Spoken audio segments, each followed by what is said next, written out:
September 1ஆம் தேதி பூலித்தேவர் பிறந்த நாள் இன்று சிறப்பாக நெல்கட்டான் செவலில் சிறப்பாக கொண்டாடப்படுகிறது. பெரும்பான்மையான அரசியல் தலைவர்கள், நம் முக்குலத்து சொந்தங்கள் அனைவரும் இன்று நெல்கட்டான் செவலிலே வந்து அவருடைய நினைவு இல்லத்தில் வந்து மரியாதை செய்துவிட்டு போவார்கள். புலித்தேவர் 1715ஆம் ஆண்டு செப்டம்பர் 1ஆம் தேதி வீரபுத்திர தேவருக்கும் சிவஞான நாச்சியாருக்கும் மைந்தராக பிறந்தார். இலங்கையை சார்ந்த சுப்பிரமணியம் பிள்ளை என்பவரால் கல்வி பயிற்றுவிக்கப்பட்டது.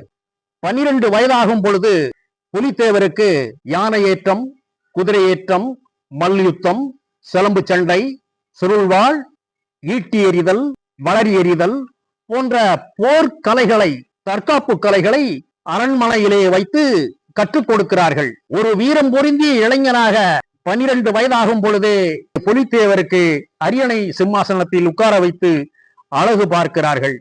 வெள்ளைக்காரர்கள் கப்பம் கட்ட வேண்டும் என்று சொல்லி சில பண்ணை ஆட்களை நியமித்து புலித்தேவருடைய கட்டுப்பாட்டில் இருந்த ஆவடையாபுரத்திற்கு வந்து அவரிடம் கப்பம் கட்டுமாறு கேட்கிறார்கள். நான் எதற்கு கொடுக்க வேண்டும் கப்பம்? கோயில் பராமரிப்பு பணிகளுக்காக நான் இந்த நெல்மணிகளை விற்று நான் என் நாட்டு மக்களுக்காக செலவழிக்கிறேன், எதற்காக கப்பம் கட்ட வேண்டும் என்று சொல்லி அவர் கப்பம் கட்ட மறுத்தார். நெல்மணிகளை கொடுக்க மறுத்தார்.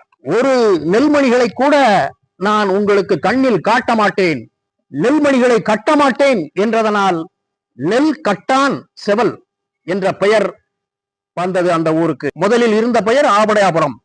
புலித்தேவர் கொண்டையங்கோட்டை ஆப்பநாடு மறவர் வம்சத்தை சார்ந்தவர்கள். பல போர்களிலே வெள்ளைக்காரர்களை விரட்டி அடித்தவர். 1751ஆம் ஆண்டு வெள்ளையனே வெளியேறு என்ற வீர முழக்கமிட்டவர் பூலித்தேவர் ஆவார். புலியை கொன்று விளையாடுவார். அதனாலேயே அவர் புலித்தேவர் என்றும் அழைக்கப்பட்டார். ஒரு வீரம் பொருந்திய பாளையக்கார மன்னரான பூலித்தேவர் அவருடைய ஆப்பநாடு மறவர் இனத்தை சார்ந்தவர்கள் கொண்டாடி வருகிறார்கள். முக்குலத்தோர் மட்டும் கொண்டாடவில்லை, அரசியல் லாபங்களுக்காக அரசியல் கட்சி தலைவர்களும் கொண்டாடி வருகிறார்கள். ஆக பூலித்தேவர் வாழ்ந்து மறைந்தாலும் இந்திய சுதந்திர விடுதலை போராட்டத்திற்கு 1751ஆம் ஆண்டு முதலிலே குரல் கொடுத்த தென்னிந்தியாவை சேர்ந்த பூலித்தேவர் என்பது நமக்கெல்லாம் மிகப்பெரிய மகிழ்ச்சியாகவும், ஒரு தமிழன் முதல் குரல் கொடுத்திருக்கிறான் இந்தியாவினுடைய சுதந்திர போராட்டத்திற்கு என்று சொல்லும் பொழுது மிகப்பெரிய மட்டற்ற மகிழ்ச்சி அடைகிறது. மரம் என்றால் வீரம் என்று பொருள். மறவன் என்றால் தமிழிலே வீரம் பொருந்திய நபர், வீரன் என்று பொருள். அதனால்தான் கொண்டையங்கோட்டை மறவன் என்று பெயர் வைத்தார்கள்.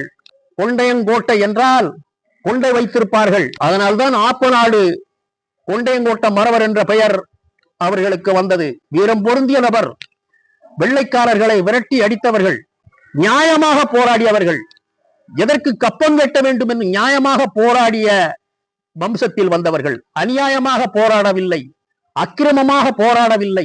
தன்னுடைய உழைப்பை, தன்னுடைய விளை நிலங்களை, தன்னுடைய விளை பொருள்களை ஒருவன் வஞ்சிக்கும் பொழுது, கைமாற்றாக கேட்கும் பொழுது எந்த காரணமும் இல்லாமல் ஒரு மனிதனுக்கு வலிக்குமா இல்லையா?